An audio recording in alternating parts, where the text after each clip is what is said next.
Welcome to the Jump Tapes. This is where we talk with real people, their real stories of how they made huge career changes and how they actually went through those steps, risks that they had, all of that good stuff. I'm really excited today, especially coming off of the big federal shutdown, to have a guest with me. His name is Jeff Conradi. Jeff, out of high school, joined the Marines, and he very quickly moved up rank. He was an O-31 machine gunner, and then he moved into a federal role as a deputy chief of police. Now, that's not where he stopped, because today we're going to talk about the big jump into his current role, which is owning his business in real estate. We're going to specifically focus today on federal employees, public employees, some of the risks and the fears that they may have, the things that are keeping them in their jobs and stuck, and really some of the different levers to pull to get them to change and to go more towards the private route, or, becoming an entrepreneur like you really did. So I would love for you just to give a quick start of your background and the things that you've done to get you to where you are today, and then we'll dive into some of the current topics. Sure. So basically, starting off in life, grew up in South Florida. And I kind of knew going into, my family, huge military background. I was going into Marine Corps out of high school. It was kind of a given. I enlisted when I was a junior into boot camp at Paris Island, end up at Camp Lejeune, where we're at the School of Infantry. And then from there, I was recruited to go to 8th and 9th Marine Barracks in DC. I wanted to be a Marine. After that, my goal was to work for the Secret Service. Didn't really know anyone who worked for the Secret Service, just thought it sounded cool, thought DC would be a pretty cool place. Ends up, I'm smack dab in the middle of DC in the Marine Corps Color Guard, which was awesome. Knowing what my plan was, growing up, I was a pretty good kid, kind of squeaky clean, didn't do drugs, didn't do any of that stuff. Knew I was going to one day need a top secret clearance, which at 8th and 9th Marine Barracks was one of the first things that they did. In the recruiting process down at School of Infantry, I'll never forget, these guys showed up and they're all polished in the best looking uniforms you've ever seen. And they're like, here's what 8th and 9th Marine Barracks is. Who wants to come? And they gave a brief little description. And we were in the field for probably 7-10 days at the time. So we're covered in mud, completely destroyed. Every hand goes up. Everybody wants to go, right? Get us the heck out of here. What did we do? So they start going through with everyone who wanted to go. Who's ever been arrested? Raise your hand. Everyone with their hand up gets kicked out of the formation. Next question. Who's ever done drugs? Kicked out of the formation. Next question. So I think there were about 3 out of that handful that got orders to 8th and 9th. So showed up there, was in the Marine Corps Color Guard, was pretty awesome. Visiting different sites around DC, the White House, the Pentagon, of course, funerals at Arlington, which beautiful services, but super sad, way too many of them. And then from there, I went out to 29 Palms, the 3rd Battalion, 7th Marines. The funny thing was, when I got out there, I was already 2 years in, and I had never actually been deployed with a unit. I had never been in an infantry unit. I went straight to 8th and 9th Marine Barracks. Yeah. So I get out there with a machine gun section, worked my way up to the section leader there before it was time to either fill out orders to go somewhere else, or to stay there, or to get out. My goal was to stay in for another 4 at that point. Unfortunately, the Marine Corps has these rules. You have to do 3 years on station or 2 6-month deployments in order for them to let you leave. They literally are saying, you're not going to leave, Sergeant Conradi, unless you want to go back to Japan for another 6-month deployment. And at the time, I'm like, I don't want to do that. I just want to go to Camp Lejeune to another unit. So I started making phone calls around, trying to figure out what decision I'm going to make. And guys that were with me at 8th and 9th Marine Barracks were working for a company called Special Operations Group, doing security work basically around Northern Virginia, DC area. That had some different jobs there. So it was kind of a no-brainer. Interviewed over the phone. It was probably triple the salary of the Marine Corps, which wasn't necessarily hard at the time. And I came right back to DC, Northern Virginia, and started augmenting basically a government agency doing security. 9/11 happens, major tragedy. And the place that I was working made the decision they were going to switch all the contractors that wanted to become federal employees over to the federal side. So then I applied, got hired, had to go through the police academy down in Georgia.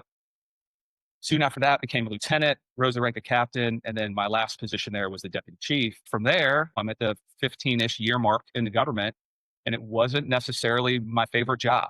I like being in the trenches a little bit more than sitting behind a desk. I love working with people, love helping people, and it got a little more difficult the more layers you go up, because you can't necessarily communicate directly down. You've got to go through chain of command and all those things, and I don't want to circumvent that.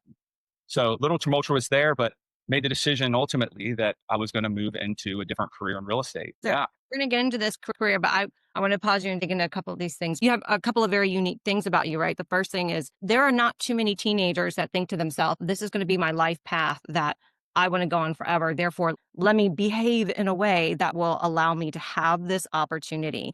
I'm just curious, did you have influences around you? Was it your parents? Was it just something that was innate in you? What do you think helped you to have that? Sure, definitely. No, and I would attribute it all to my parents, at least early on. My father was a Marine. My mother was dedicated to our family, spent so much time with us and teaching us and training us and bringing us up in faith, how to respect people, how to treat people. It was never really hard for me. I never wanted to do drugs. I can't say I didn't try alcohol here and there, but like it was never something that I was going to do. It wasn't something that was going to benefit me in the long run. And then Yeah. my wife and I, we raised our children the same way that, hey, if you're looking out to want to do something, you've got to prepare now. And doing stupid things on the internet, doing drugs, doing this, like all that stuff could come back potentially to bite you. And you don't want to deal with that later on. It's not worth it today. Something stupid on the internet that is portraying in a way that you don't want potential employers to be thinking that you actually are. We're going to get into what made you change your career and how you actually did it because it is a hustle story. And I know personally from having worked with you, you have a very, very successful business today and one that you're able to dictate your own terms with. You were in a position where you had done all of this work, all of this foundational laying of what your path was going to be.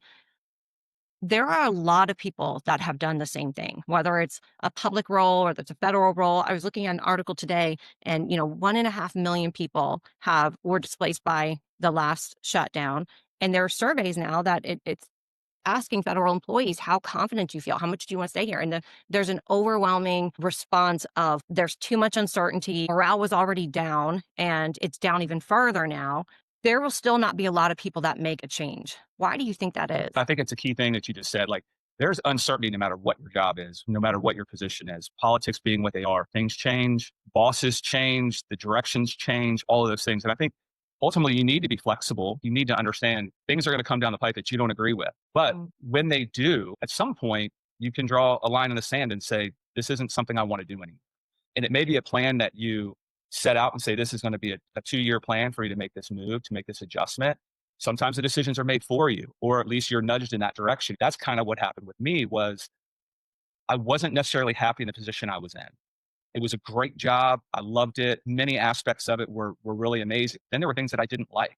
It was a long, long, long hours, even though at the time when I rose to the rank of deputy chief, I was off of shift work. So I wasn't working nights as much. But phone is ringing 24/7, Saturdays, Sundays, things going on that I didn't necessarily agree with, but you have to deal with. So I think it was a long time coming. And then finally, it hit the point where it was like, now the change has got to be made. And I think getting into real estate was happening for a little while before I really started making some calls and diving into what does this actually look like with the million questions that I had about how do I even begin? How do I even manage it? What do those hours look like? What does that job even entail? Because no one really understands until you start doing it. It's a lot of work.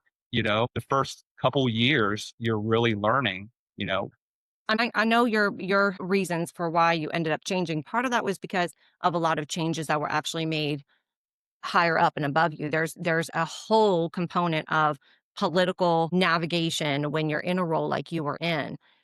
Do you feel like you would have made the decision to change if that had not happened? it would have been tough to, for sure. I'd like to say maybe. My wife would say no. There's no way you would have made the change. But I would like to think that I would have. I definitely at the time could not see myself doing 15 more years doing what I was doing. And not having a college degree, it would have been hard to move up. So not that money is everything, time is way more important to me, but I would have been stuck where I was, regardless of what the situation was as far as moving up. I didn't want to commute much further away from home. So, I did look at some different avenues to stay in that security field, but none of them were as viable as what I got into. And Mm. thankfully, I made the decision to do what I'm doing because now I'm 12 years later, 13 years later, something like that. And wish I'd have made the decision 10 years earlier than I did. You started off by saying, I want to be a Marine, I want to be in the Secret Service.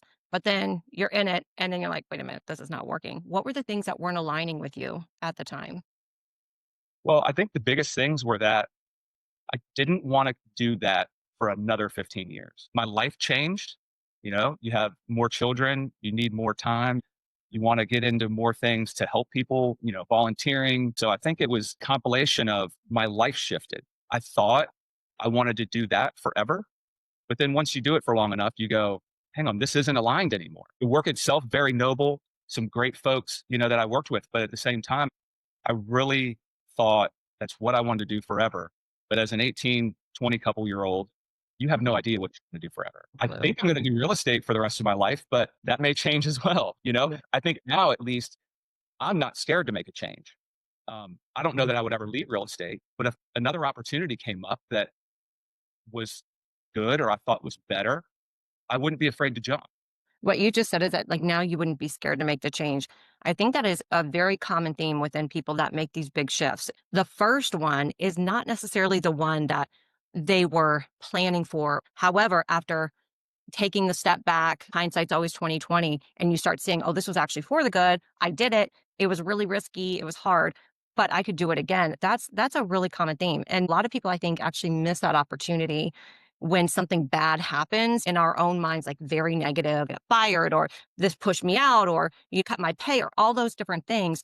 They see it very negatively versus, okay, how do I not have this happen to me in the future? How do I start putting my building blocks in play to where I have more of a choice next time? And I feel like that's it's such a powerful mindset to have when you do have negative things happen to you, or unexpected. And I also agree with you very much with the, your 18-year-old self. That's something that I felt too. I was in teaching. I was only there for 5 years, but I also went back and got my master's. And then it was like, okay, do I really want to do this for the next plus years for a retirement when it's not paying what it should be paying, locking me into a classroom, into a schedule that really wasn't conducive either. So you have to start understanding the signs and making the choice. Let's talk about your business. So I think there's a lot of people that want to go into real estate. There's a lot of people that have those inactive licenses, or the ones that they've worked for and they do maybe a couple things a year. How is it that you've set yourself apart and that you've grown your business so much and actually been successful? I'm not sure what our numbers look like right now in our area, the Blue Ridge Association of Realtors. I know it used to be north of 500. It's probably somewhere around that range, just in our small geographic location. A couple of my mentors from the beginning taught me a lot of things. One thing in particular was you've got to take care of people, which Mm. perfectly aligned with me, the way I grew up, the way I managed, when I was in the Marine Corps and when I was leading people there, when I was leading people, in law enforcement, was taking care of people and the people will take care of you. Mm. So I have always said, I'm not a salesman. I'm not chasing money. When I sit down with clients, first and foremost, it's like, well, what are your goals? What are you looking to do? What are you looking for in real estate? Beds and baths and all that simple stuff. But there's so many more things than that, and locations and cost is huge. I'll never forget one of the first people I sat down with way early on, probably within my first year. He comes into the office, had never met me. I think it was a cold call into the office. He comes in and he says to me, looking to buy a house. Here's where I want it to be. I want to spend about 400,000. I could go up to 7 or 8, but I want to stay around 4. So we're sitting in the office. We got the big screen. I said, would you like to log in? We can just see what the inventory looks like, putting in your criteria. And I put in from 0 to 400,000. And I start searching, and he was talking and he kind of stopped and he's reading because he's seeing what I'm typing. And he says, you're hired. I said, what do you mean? What did I do? He said, I've sat down with other people. You're not the first. Everyone else went to my top dollar. Else was focusing on what I wanted, which was I want to be around 4. As 2 months go by, we end up buying something in the 7s or 8s. But it was That's that a big story. initial, right. I Yeah. didn't hear a paycheck when he was talking. I heard a person who had something that they wanted.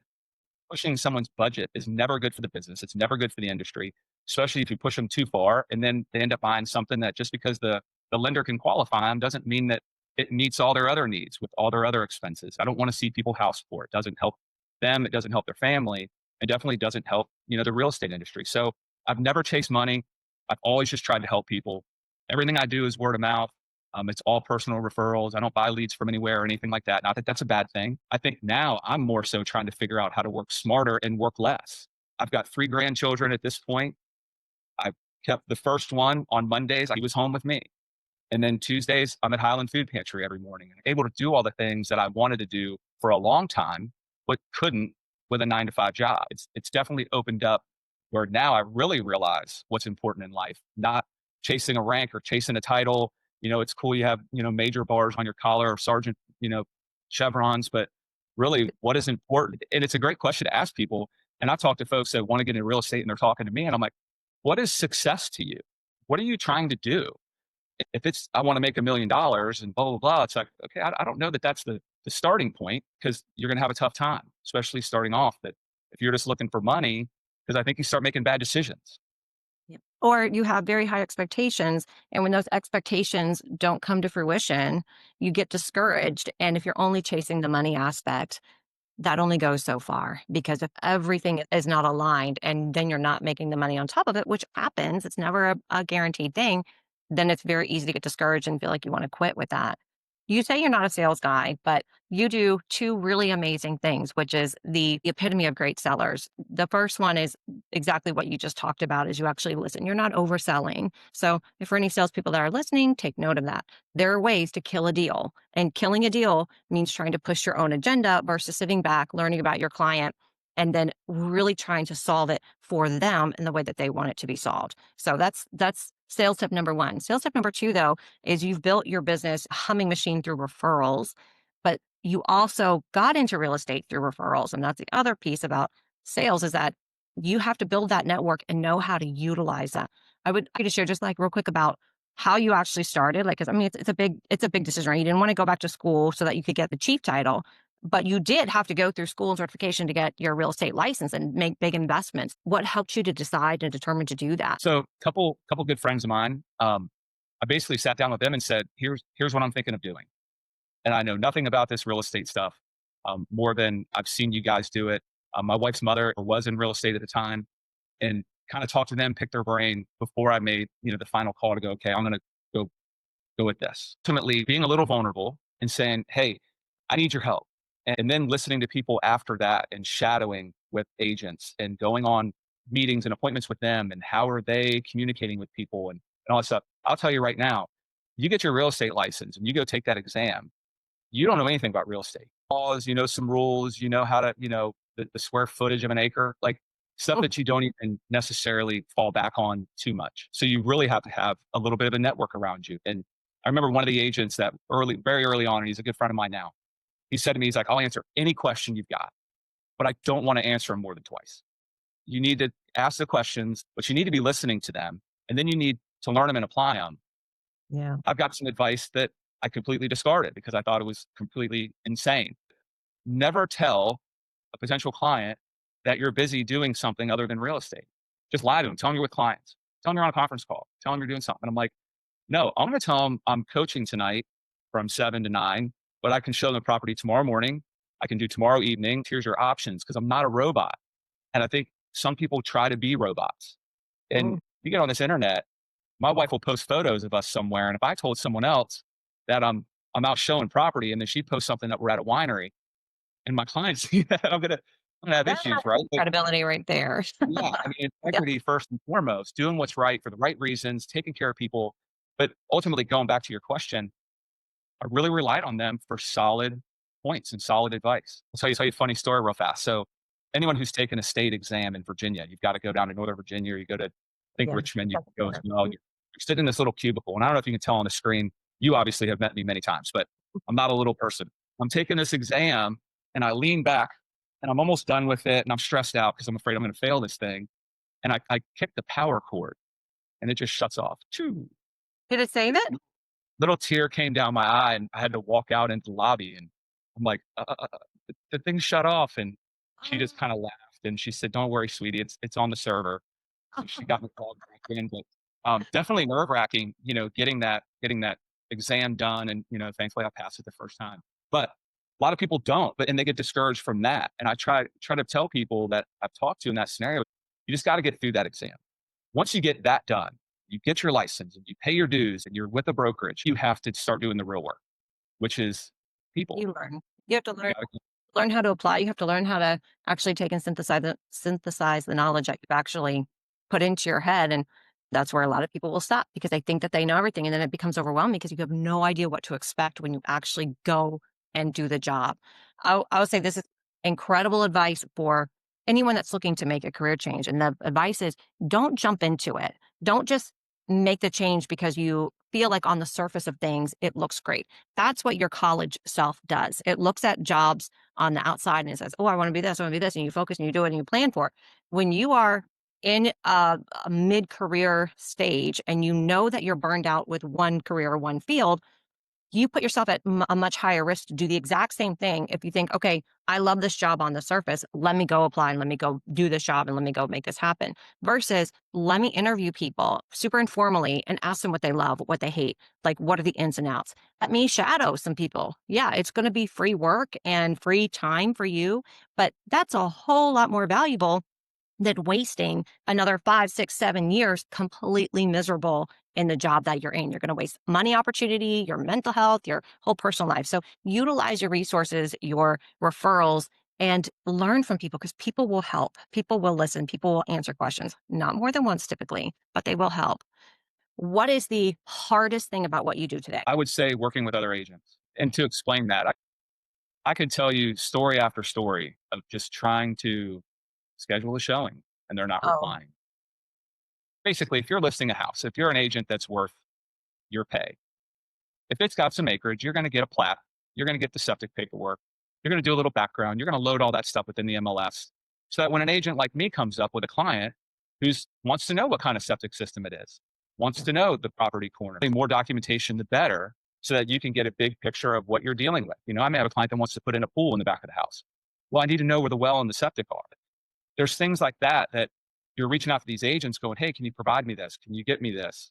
And then submitting an offer and not hearing back for a day and you're blowing their phone up. Hey, what's going on? Oh, on the backside, your client's blowing your phone up. I know this from right. experience. Oh, what have you heard? What have you heard? Have you heard back yet? 15 times in the day. Sorry about Yeah. that. There's some things that happen and you question if it's something shady going on or not, or if they're just incompetent or not, or whatever. But yeah, I would say, just the lack of communications with other agents is probably one of the harder things. Yeah, other people have their own feelings about how communication should occur, but the reality is let's all treat people in the way that we want to be treated and, follow up on the things that you say that you're going to do. Be responsive. All of those common courtesies actually make great human beings to work with. Sure. All right, so tell me, what is one thing that you miss about your old job? That's a tough one. Literally, the first thing I did after 15 years in the federal side was I grew facial hair. Like there's really nothing that comes to mind that I would want to go back to. Let's put it that way. I love that. All right. What is the thing that you would tell somebody the very first thing they need to do if they've already gotten their real estate license and now they're at the cusp of building their business? They're getting going. Well, hopefully by then they've already spoken with a few agents that they trust, that if they've gotten good information. I think the first big decision, if they haven't chosen a brokerage, is to meet with some brokers and interview the brokers in a sense where how do we do business? How are things run? What are your expectations of me? I started with Long and Foster Weber and Associates with Jeff Weber. And then about 3 years ago is when I made a change. A friend of mine, Stephanie Feltner, she was an agent in town, had done some transactions with her, super great. She opened her own brokerage. And when I kind of heard that it was happening, I'm like, okay, this sounds like an exciting thing, knowing her. And then I soon joined them. And again, it was another great decision just because the way they operate within our community more so aligns with the way I want to operate. So Yeah. it just was a great fit.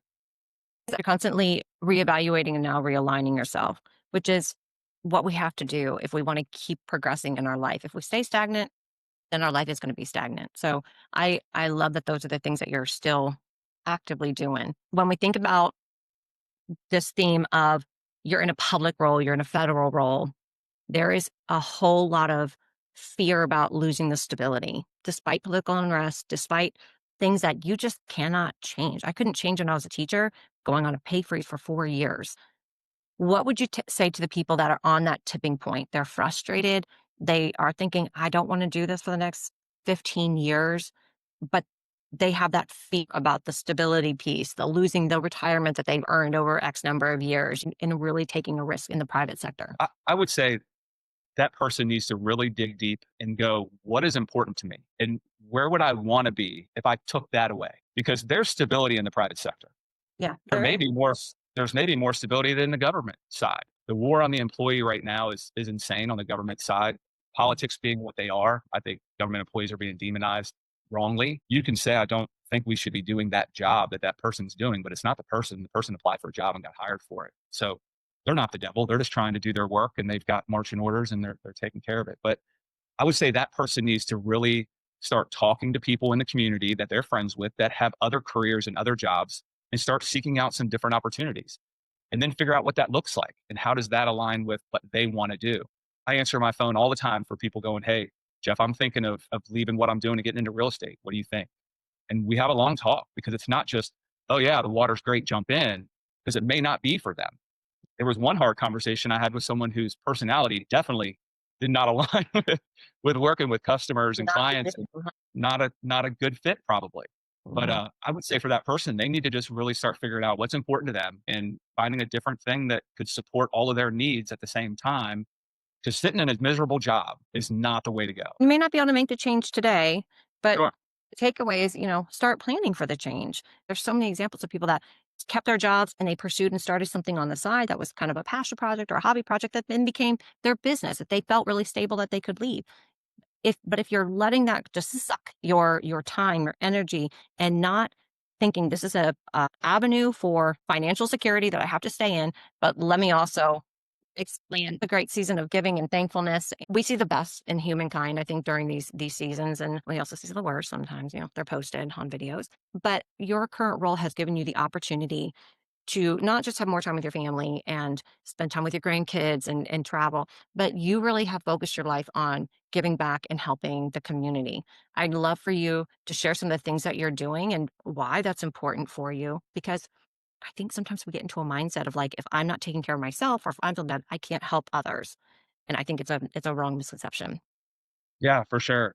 So Highland Food Pantry, very passionate about feeding the hungry people in our communities. And there are so many people. If anyone has any questions about it, please they can reach out to me later. They want to run food drives, they want to, collect donations, things like that. Like we can help them kind of set those things up. But there are many, many folks right around us that are in need. And I think being fed, especially children, elderly, where do you go if you're hungry? It's hard to pursue your life goals and to do these things that we're talking about with an empty stomach. So it's been a passion of mine. I've been with Highland now volunteering close to 10 years, probably. It's really, really a great organization. It takes a village. We've got hundreds of volunteers that are on rotating schedules, different church organizations that support us. But we definitely can use the help and support from the community and anyone who wants to volunteer. There's a lot of great organizations in town. If you live in the Winchester Frederick County area, you should not be going hungry. There's people out there to help, and there's nothing wrong with asking for help. And we'll have days where a new person comes up and then they pull up in a real nice car, and you have a volunteer there that hasn't been there very long, doesn't quite understand this, and they're like, "Man, they've got this nice car," but you don't realize that they just lost their job last month and they can't make the car payment, and they're trying to make ends meet. And if we can help with a little bit of food security, hopefully that helps them spend the money that they would on food to take care of those other things and get themselves back on their feet. So yeah, definitely feeding people is huge. And that's really our sole mission is to get food in the hands of people that need it. I agree with you so much. It just takes one person to do something. And if people keep saying, no, I don't have time or no, I can't give, then we have a society that is dependent on the government, that's dependent on getting things that could potentially be taken away from them. Like we saw a couple months ago. It is so important for community and community leaders to step in and help people without the judgment aspect. You don't know what people are going through, what their bank account looks like. People try to do the best with the tools that they have. You never know when you're going to be a person that needs something. Nobody is omitted from bad fortune in their life. So, Jeff, I want to thank you. I want to thank you for serving our country, and I want to thank you for serving our community because you do a great job. You are leader and you demonstrate it every single day in the things that you do to help people, and it shows in your business. I want to leave as a final note that change will happen, and there are times you have to evaluate is the security or the plan that I had right for my life. When you start to take a look at the things that you're unable to do, like spend time with your family, have the finances to feel comfortable, have the time to give back because that gives back to you so much more, then it's time for an adjustment. Your security in the job that you're in does not outweigh the benefits of the potential life that you can have. So de-risk it, do your homework, and make a plan and act on it. Don't just stay stuck at where you're at. Thank you so much for joining us. I'm your LinkedIn, and I also would love to put a link for Highland below and a link agency. And I'll tell you, if anyone needs someone in this Winchester, DMV, Blue Ridge area, Jeff is your guy. He will find you exactly what you need. And definitely, if you're interested in volunteering for the Highland Food Pantry, shoot us a note and we'll get you connected. Thanks, Jeff. Thanks, Clever.